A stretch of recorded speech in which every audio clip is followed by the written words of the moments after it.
pagi, Shalom. Salam damai sejahtera di dalam kasih Tuhan Yesus Kristus. Bagi Bapak Ibu Saudara yang baru pulang dari liburan, belum pernah berjumpa, biar saya boleh mengucapkan Happy New Year. Selamat tahun baru, kita boleh bersyukur memasuki tahun baru, tahun 2018. Kita melangkah bersama dengan Tuhan dan kita percaya bahwa tahun ini walaupun saudara mungkin di dalamnya akan ada perubahan, akan ada gejolak, tapi bersama dengan Tuhan kita akan diberi kemampuan untuk melihat tahun ini menjadi tahun yang baik, tahun yang diberkati Tuhan. Amin. Mari kita yang percaya, kita sekali lagi memberi tepuk tangan kemuliaan bagi Tuhan Yesus. Bapak Ibu Saudara sekalian, tahun ini 2018, Pak Hani sebagai gembala gereja Happy Family memberikan satu tema tahunan, The Year of Crown Him King. Tahun membawa kita memahkotai Kristus sebagai Raja. Dia bukan hanya sekedar juru selamat, penolong, tabib, penyembuh, pemberkat. Tapi dia adalah Raja di atas segala raja. Amin. Memerintah kehidupan kita. Dan di bulan Januari ini subtema yang diberikan adalah Step of Faith, langkah iman. Nah sudah sekalian pagi ini juga hari ini saya ingin menyampaikan tema kebenaran firman ini, Step of Faith. Seringkali di dalam menghadapi persoalan hidup, kita manusia sering ingin terima bukti dulu, ya, sembuh dulu baru percaya, terima jalan keluar dulu baru percaya, diberkati dulu baru percaya. Tetapi saudara, Tuhan menghendaki yang sebaliknya. Kita percaya dulu baru kita boleh alami mujizat. Amin. Langkah iman adalah langkah untuk mengalami mujizat pertolongan Tuhan. Nah sudah, saya berdoa untuk apa yang saya sampaikan pada hari ini. Dan Tuhan mengingatkan saya satu peristiwa yang mungkin sering kita dengar, saudara sekalian, peristiwa bagaimana seorang perempuan yang mengalami pendarahan selama 12 tahun. Kita akan melihat bagaimana langkah iman dari wanita ini dimulai dari ketika dia menghadapi jalan buntu. Mari kita membuka di dalam Injil Markus pasal 5 ayat 25 sampai dengan ayat yang ke-26, lebih dulu saya akan bacakan. Demikian bunyi firman Tuhan. Adalah di situ seorang perempuan yang sudah 12 tahun lamanya menderita pendarahan. Ia telah berulang-ulang diobati oleh berbagai tabib sehingga telah dihabiskannya semuanya yang ada padanya. Namun sama sekali tidak ada faedahnya, malah sebaliknya keadaannya makin memburuk. Bayangkan sudah ya, mungkin di sini bapak-bapak sulit membayangkan. Kalau wanita mungkin lebih mudah, setiap bulan saudara yang udah dewasa ya, disebut menstruasi, haid, mengeluarkan darah. Ada yang 3 hari, 5 hari, 1 minggu. Itu aja udah rasanya nggak enak sudah ya. Keadaan hati, mood bisa berubah. Saudara-saudara sekalian, perut seringkali sakit, mual, kepala pusing, lemes dan sebagainya. Bapak Ibu bisa bayangkan 12 tahun. 12 kali 365 hari. Nah Bapak Ibu, wanita ini adalah wanita Yahudi. Bagi orang Yahudi, perempuan yang mengeluarkan lelehan darah, saudara, itu dianggap sebagai seorang yang najis. Siapapun yang nempel menyentuh perempuan itu, barang apapun yang bersentuhan dengan perempuan yang sedang mengeluarkan lelehan, menurut perjanjian lama, saudara, semuanya menjadi najis. Coba kita melihat Imamat 15 ayat 25. Apabila seorang perempuan berhari-hari lamanya mengeluarkan lelehan, yakni lelehan darah yang bukan pada waktu cemar kainnya, artinya bukan waktu haid, atau apabila ia mengeluarkan lelehan lebih lama dari waktu cemar kainnya, maka selama lelehannya yang najis itu, perempuan itu adalah seperti pada hari-hari cemar kainnya, ia najis. Jadi sudah dalam perjanjian lama hampir sama ya kayak orang-orang Muslim juga menganggap wanita kalau lagi haid itu najis. Tapi puji Tuhan kita yang sudah hidup dalam perjanjian baru dimerdekakan, enggak lagi seperti itu. Tapi jangan lupa saudara, wanita ini hidup pada masa 2000 tahun yang lalu. Mereka adalah orang-orang Yahudi yang dikuasai, diatur oleh hukum Taurat. Firman Tuhan selanjutnya berkata setiap tempat tidur yang ditidurinya selama ia mengeluarkan lelehan haruslah baginya seperti tempat tidur pada waktu kain cemarnya. Setiap barang yang didudukinya menjadi najis sama seperti kenajisan cemar kainnya. Setiap orang yang kena pada barang-barang itu ya. Jadi barang yang dipakai perempuan ini kena orang lain pun orang itu jadi najis. Dan ia harus mencuci pakaiannya, membasuh tubuhnya dengan air, dan ia menjadi najis sampai matahari terbenam. Bayangkan. Bapak Ibu sudah, ini satu peraturan yang di mana wanita ini hidup. Dia menjadi seorang yang najis selama 12 tahun. Dia tidak punya teman. Suaminya pegang dia jadi najis. Anaknya pegang dia jadi najis. Siapa yang mau saudara menjadi najis? Itu sebabnya saudara, wanita ini tidak punya social life. Tidak punya teman, pastilah dia seorang yang kesepian. Dia juga tidak punya jalan keluar. Firman Tuhan berkata bagaimana dia sudah berulang-ulang diobati oleh berbagai tabib. Bukan coba 1, 2, wah udah berbagai macam dokter, sudah mungkin dari yang paling mahal sampai yang paranormal ya. Wah, sampai yang mungkin segala macam dia coba semua. Sampai uangnya habis. Wanita ini tidak punya uang. Tapi firman Tuhan berkata keadaannya tidak membaik, semakin memburuk. Tidak punya pengharapan. Inilah sudah sekalian jalan buntu yang dihadapi oleh wanita ini. Ada banyak orang menghadapi jalan buntu lalu saudara ambil jalan pintas, bunuh diri.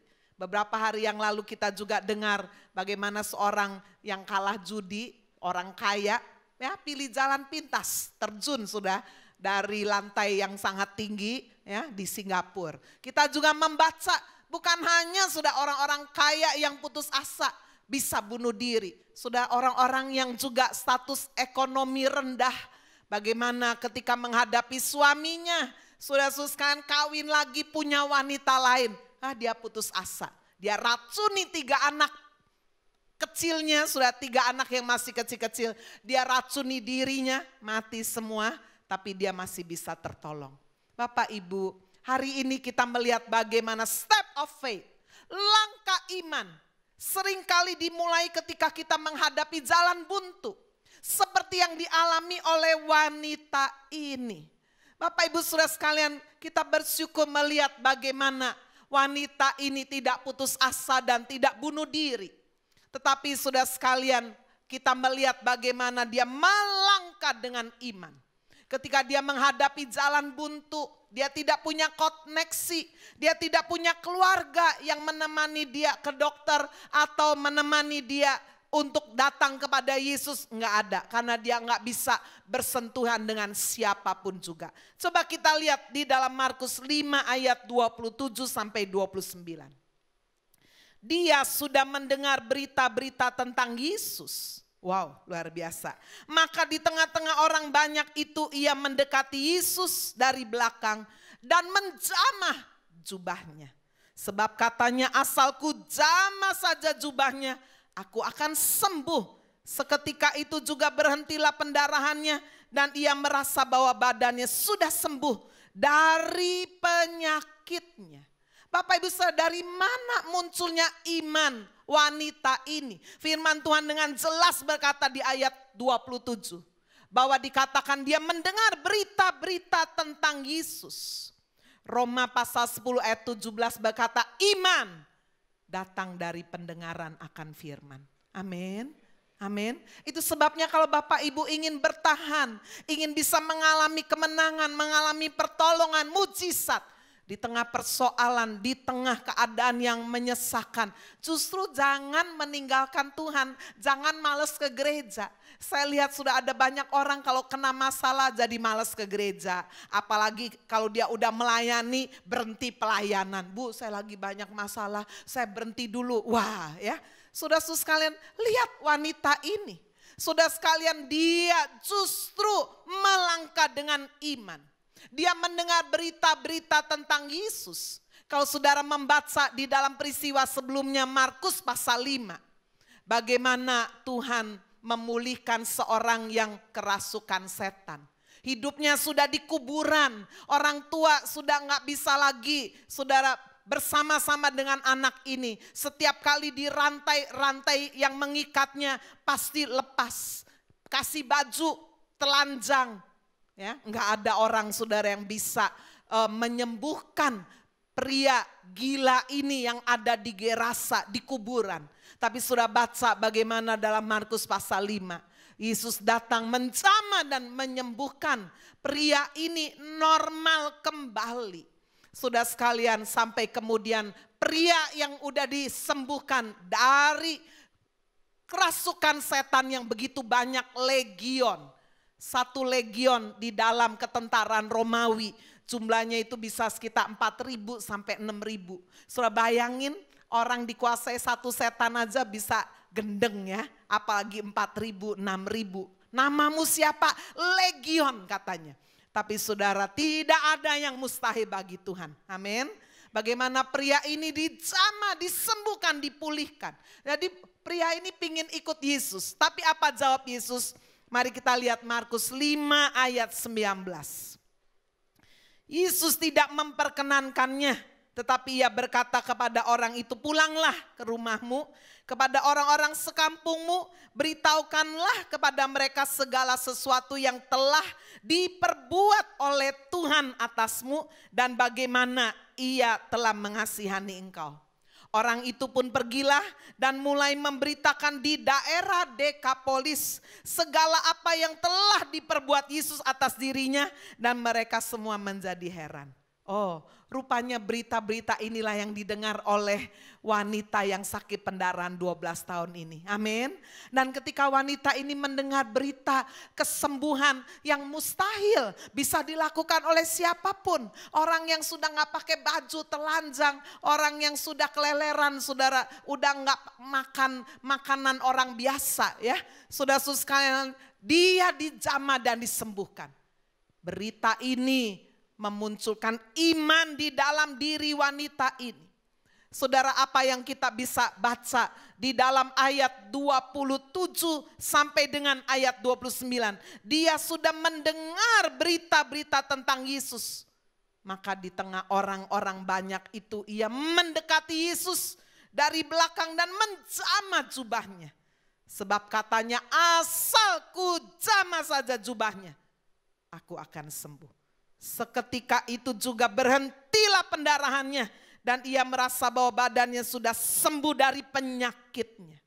Luar biasa. Bapak Ibu, step of faith, langkah iman muncul dari ketika kita mendengar kesaksian, berita firman Tuhan. Wah, iman kita terangkat. Kalau dia bisa ditolong, saya juga pasti. Tetapi saudara, beriman saja tidak cukup. Tidak hanya kita percaya, tetapi iman baru menjadi iman yang sungguh-sungguh utuh ketika iman itu disertai tindakan. Amin. Wanita ini bisa saja berkata, wah hebat ya, saya percaya Yesus hebat, dahsyat. Tapi dia diam aja, tapi saya lebih berat, saya udah 12 tahun, saya gak mau nempel orang-orang nanti. Seandainya dia seperti itu, tidak akan ada saudara kesembuhan. Itu sebabnya setelah wanita ini mendengar berita-berita itu dan muncul iman di dalam dirinya, saudara-saudara, dia bertindak dengan penuh keberanian. Luar biasa. Dia mendekati Yesus. Dia tidak minder, dia tidak rendah diri. Dia percaya, saudara, iman karena dia mendengar berita mengenai Yesus disertai dengan satu tindakan keberanian akan menghasilkan mujizat. Amin. Bandingkan saudara dengan tindakan Naaman yang sangat sombong. Dia juga najis. Tapi bedanya karena Naaman bukan orang Yahudi, dia masih bisa tinggal di rumahnya. Ya. Naaman seorang jenderal perang dari Aram. Saudara-saudara sekalian, dia sakit kusta. Orang sakit kusta, orang keluar darah terus, sama-sama najis.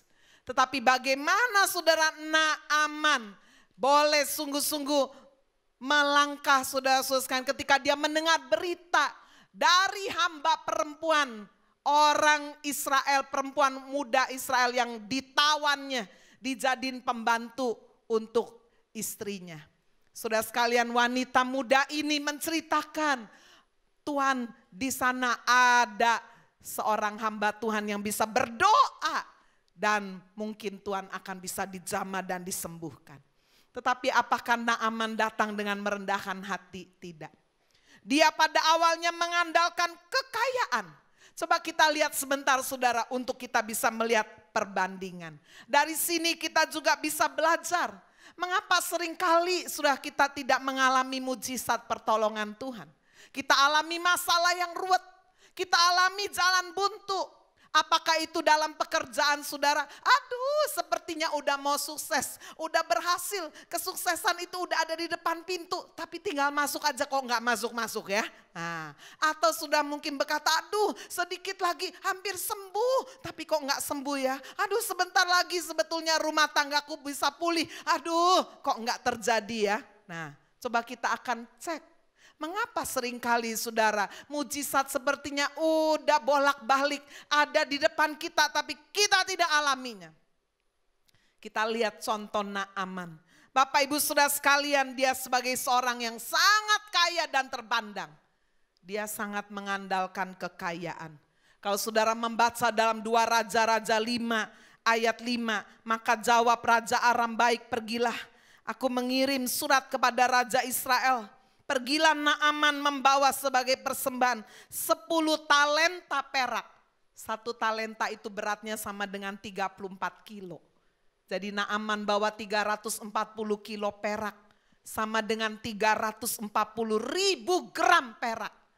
Saya periksa harga 1 gram perak 13.500 rupiah. Berarti kalau di total dijumlahkan 34 talenta perak. Nilainya sama dengan 4,6 miliar. Besar nggak sudah? Sudah pernah kasih persembahan hamba Tuhan 4,6 miliar? Wah, punya juga enggak bu? Ya, yang punya pasti nggak ngaku juga kan? Naaman sudah bawa 34 kilo, ya, 10 talenta perak, 34 kilo perak. Tidak cukup sampai di situ, dia membawa 6.000 sikal emas. 1 sikal itu beratnya sama dengan 11,4 gram. Jadi 6.000 sikal sama dengan 68,400 gram. 68,5 kilo emas. Bapak Ibu saudara bayangkan, di sini ada yang punya simpanan emas segini banyaknya. Saudara-saudara sekalian, Naaman bawa 68,5 kilo. Saya masih hitung kalau harga 1 gram emas kurang lebih 567 atau 570.000 1 gram. Maka kalau dikalikan saudara, jumlahnya ketemu nilai hampir 40 miliar. 38,8 miliar. Di total tadi sama perak 4,6 miliar, 43,5 miliar. Selama saya jadi hamba Tuhan 30 tahun, nggak pernah saudara ada orang secara pribadi kasih cek, bu ini bu buat ibu ya. Waduh, wah kaget juga mungkin. Tapi Naaman udah siap, dia andalkan kekayaannya. Dia bawa perak emas, dia bawa 10 potong pakaian yang mahal-mahal. Dia tidak hanya mengandalkan kekayaan, dia andalkan kekuasaan. Pakai surat, coba kita lihat di ayat yang ke-6.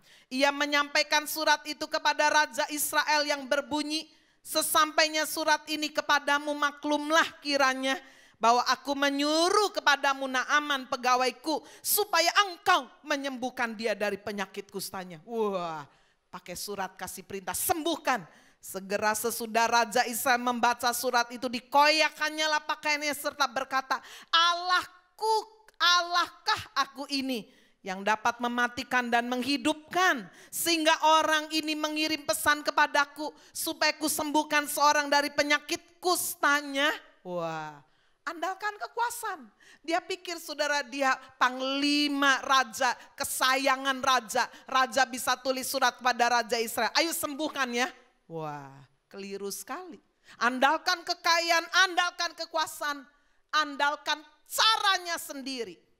Pada waktu dia sudah sampai saudara di depan rumahnya Nabi Elisa dengan bawa, ada kereta yang lain ya, bawa perak, berapa tadi ya? Peraknya bawa 340 kilo, bawa emasnya 68,5 kilo, bawa pakaian-pakaian yang mahal. Udah siap ini di depan rumahnya Nabi Elisa. Sudah bayangkan, saudara, kalau saudara jadi hamba Tuhan, saya jadi hamba Tuhan, kedatangan konglomerat model kayak begini, berani nggak keluar? Wah, saudara, tapi Elisa nggak keluar. Elisa cuma bilang sama bujangnya Gehazi, suruh dia pergi ke itu sungai Yordan, tenggelamkan diri, benamkan diri 7 kali. Wah, saudara-saudara sekalian, Naaman marah. Dia bukan hanya mengandalkan kekayaan, kekuasaan. Dia mengandalkan caranya sendiri. Dia minta dihormati. Dia berpikir itu Elisa akan keluar membungkuk lalu menggoyang-goyangkan tangannya seperti orang yang diurapi. Kira-kira begitu ya. Tapi ini boro-boro mendoakan, keluar aja enggak.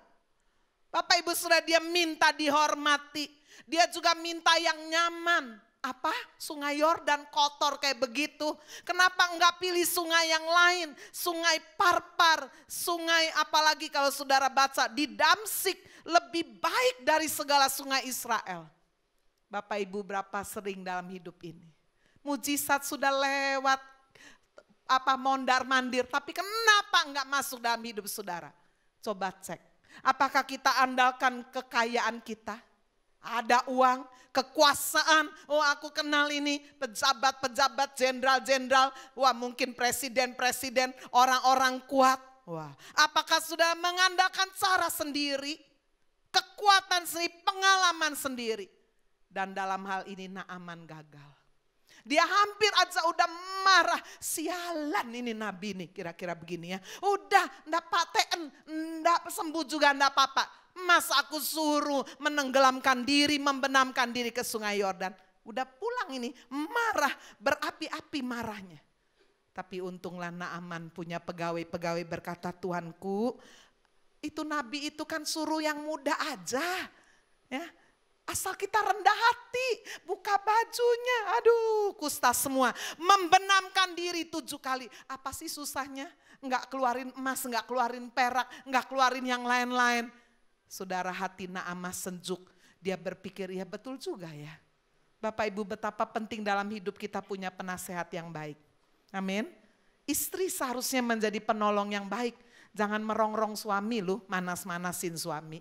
Sebaliknya kalau istri sedang punya masalah, suami seharusnya menjadi imam. Menjadi kepala yang meredakan masalah. Jangan membangkitkan amarah.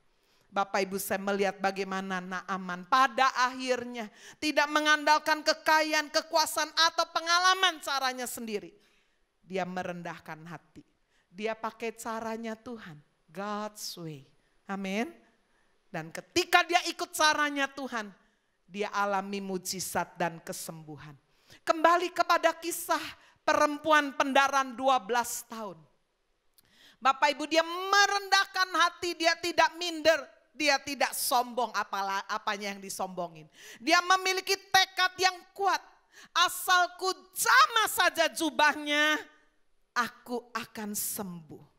Saudara, di dalam kitab Bilangan pasal 15 ayat 38 sampai 39. Ternyata saudara, Yesus mengikuti kebiasaan orang Yahudi pakai jubah yang ada jumbai-jumbainya. Coba kita lihat.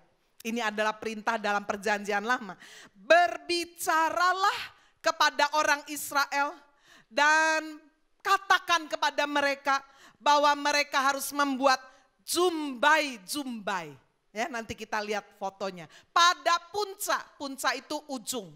Baju mereka turun-temurun. Dan dalam jumbai punca itu harus dibubui benang ungu kebiru-biruan.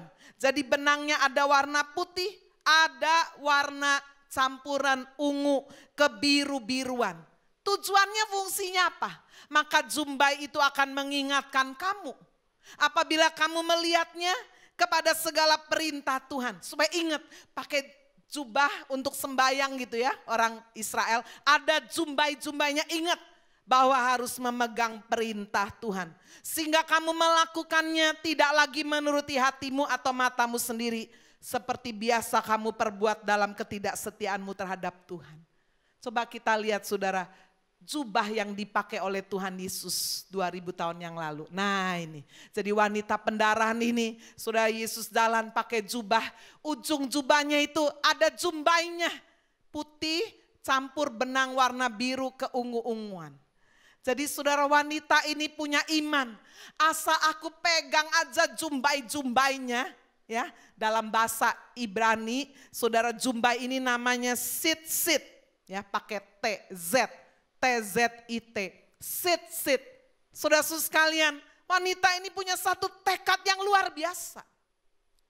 Dia tidak andalkan koneksi, ya, enggak seperti Naaman, wah pakai koneksi. Aku kan jenderalnya Raja Aram, pakai koneksi, tidak. Dia juga, saudara sekalian, tidak punya orang-orang yang bisa membawa dia kepada Yesus. Dia tidak andalkan prosedur. Oh, harus tumpang tangan ya baru sembuh. Oh, harus pakai minyak ini. Ya, minyaknya harus minyak apa? Harus dari Israel mungkin. Tidak. Dia tidak andalkan prosedur. Sudah, dia fokus hanya kepada Yesus. Asal ku pegang saja ujung jumbai. Coba lihat lagi. Saudara, jumbah Yesus. Jadi waktu Yesus jalan desak-desakan orang, kan gak mungkin bilang nempel Yesus dimarahi kan. Ya, karena dia najis. Dia bilang asal aku pegang aja, aku pasti sembuh. Coba lihat gambar yang lain, jubah yang ada jumbainya ini. Nah, ini dipakai oleh orang Yahudi sampai sekarang. Ujungnya itu kayak ada tali-tali ya, geber-gebernya itu. Ya, ini mengingatkan bahwa orang Israel harus mengingat akan perintah Tuhan. Dan kita lihat sudah bagaimana dikatakan seketika itu juga ayat 29. Berhentilah pendarahannya dan ia merasa bahwa badannya sudah sembuh dari penyakitnya. Bapak Ibu Saudara, seringkali mengapa kita tidak alami mujizat? Kita pakai cara kita. Kita mau-maunya kita. Kita paksa keadaan. Sudah mau alami pemulihan rumah tangga, doanya kita begini. Tuhan, ubahlah istriku, ubahlah suamiku, ubahlah orang lain yang suruh diubah. Kita nggak mau berubah. Bapak Ibu Saudara sekalian, Tuhan mau betul-betul kita melihat kalau kita mau alami mujizat, pakai caranya Tuhan. Amin. Pada suatu hari dalam Perang Dunia Kedua, ada seorang marinir Amerika Serikat, dia terpisah dari teman-temannya. Saudara, dia melarikan diri. Akhirnya dia masuk ke dalam goa. Saudara sekalian, dia ketakutan sekali. Saudara sekalian, musuh kalau lewat dan menemukan dia, wah dia pasti akan dianiaya, disandera, disiksa, bahkan mungkin dibunuh. Saudara, marinir ini seorang Kristen. Dia berdoa, Tuhan tolong selamatkan saya Tuhan, saya bersembunyi di goa ini, selamatkan saya Tuhan, selamatkan. Tidak lama saudara, ketika dia selesai berdoa, dia melihat seekor laba-laba jatuh. Saudara, di ujung pintu dari goa itu. Lalu laba-laba itu mulai membuat sarang. Saudara, dalam hati di tengah segala ketakutan, saudara, dia minta tolong berdoa, dia tertawa. Dalam tawanya dia berkata begini, aduh Tuhan, saya lu berdoa minta tolong supaya saya diselamatkan. Kok Tuhan kirim laba-laba sih? Ngapain? Saya itu perlu batu yang besar menutupi, kok malah kasih laba-laba yang begitu lemah. Tapi saudara, tidak lama kemudian dia mendengar derap kaki banyak banyak sekali. Dan berhenti saudara di pintu goa. Saudara-saudara sekalian, dan jenderal yang memimpin peperangan itu sebelum masuk ke dalam goa dia berkata kepada prajuritnya, jangan masuk, jangan masuk. Orang itu tidak mungkin ada di dalam.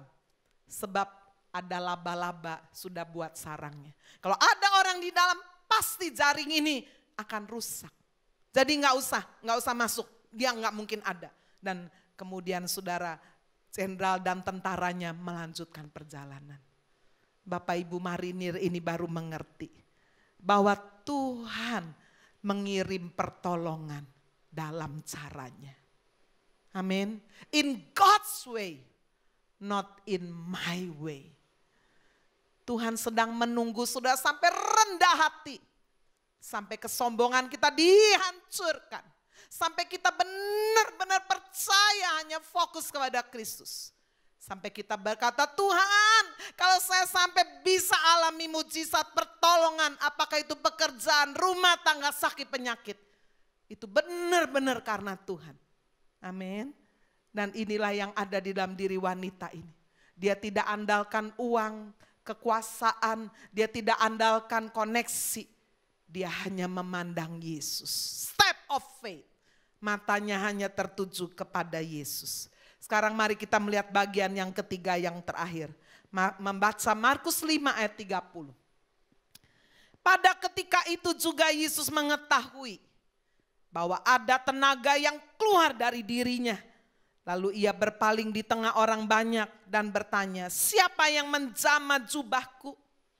Murid-muridnya menjawab, engkau melihat bagaimana orang-orang ini berdesak-desakan dekatmu dan engkau bertanya siapa yang menjamah aku? Lalu ia memandang sekelilingnya untuk melihat siapa yang telah melakukan hal itu.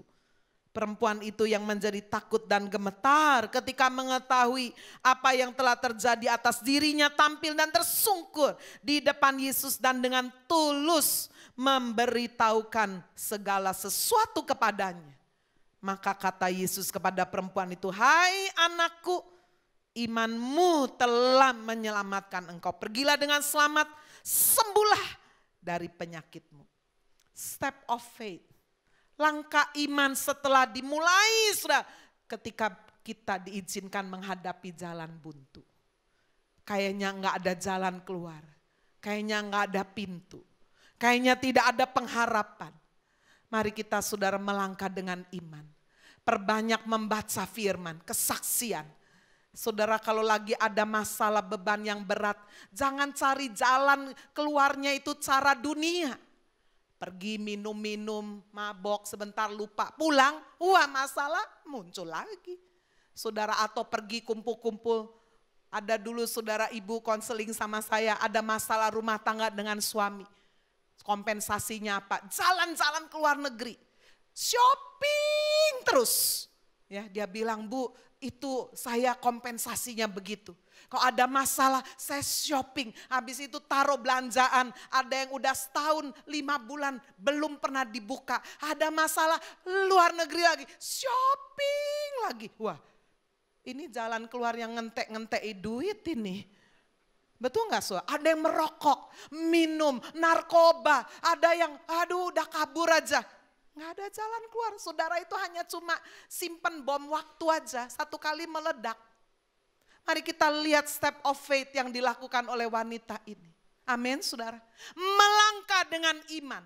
Benar-benar merendahkan hati. Pegang ujung jubahnya Yesus. Jumbahinya. Asal ku pegang saja. Aku pasti sembuh. Aku akan alami pemulihan. Aku akan alami pertolongan. Dan ketika Yesus merasa, ada tenaga yang keluar. Siapa ini? Muridnya berkata, siapa yang pegang semua lu nempel guru ini. Semua berdesak-desakan. Enggak, aku rasa ada sesuatu yang keluar ini. Saudara kita lihat step of faith yang ketiga. Wanita ini merendahkan hati mengakui dengan jujur. Berapa banyak saudara kalau sudah alami pertolongan Tuhan tutup mulut. Aku sudah sembuh, aku udah pulih, haleluya. Tapi gak mau bersaksi. Bapak ibu saudara wanita ini bisa aja diam aja, yang penting aku sembuh dah, sembuh. Nggak usah lah, nggak usah maju lah, nggak usah bersaksi lah, nggak usah ngaku lah. Bisa aja. Tetapi saudara, kita bisa lihat Yesus itu maha tahu. Dia bukan tidak tahu, dia tahu. Tapi ia mau minta kejujuran kita. Amin. Jujur. Sudah alami mujizat pertolongan Tuhan, jangan tutup mulut, jangan diam aja. Tuhan mau kita tulus menceritakan. Saudara, seperti wanita ini, dia tersungkur. Tuhan, ini aku, dan dia menceritakan semuanya itu kepada Yesus. Ketika Yesus dikatakan, saudara mendengar semuanya itu, dia berkata, engkau selamat. Imanmu menyelamatkan engkau.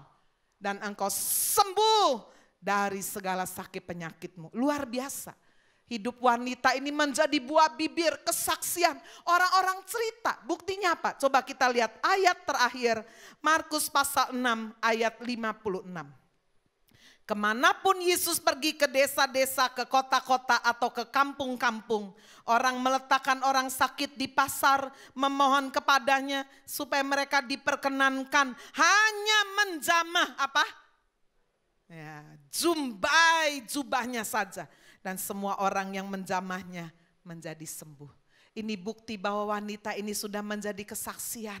Orang cerita, itu wanita pendarahan 12 tahun. Udah ditinggalin keluarga, gak punya teman, gak punya duit, gak punya apa-apa. Dia berani melangkah dengan iman.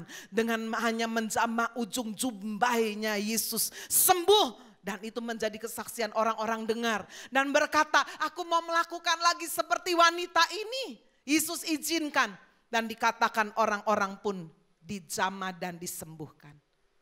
Hari ini berapa banyak saudara di tempat ini sedang hadapi masalah, jalan buntu.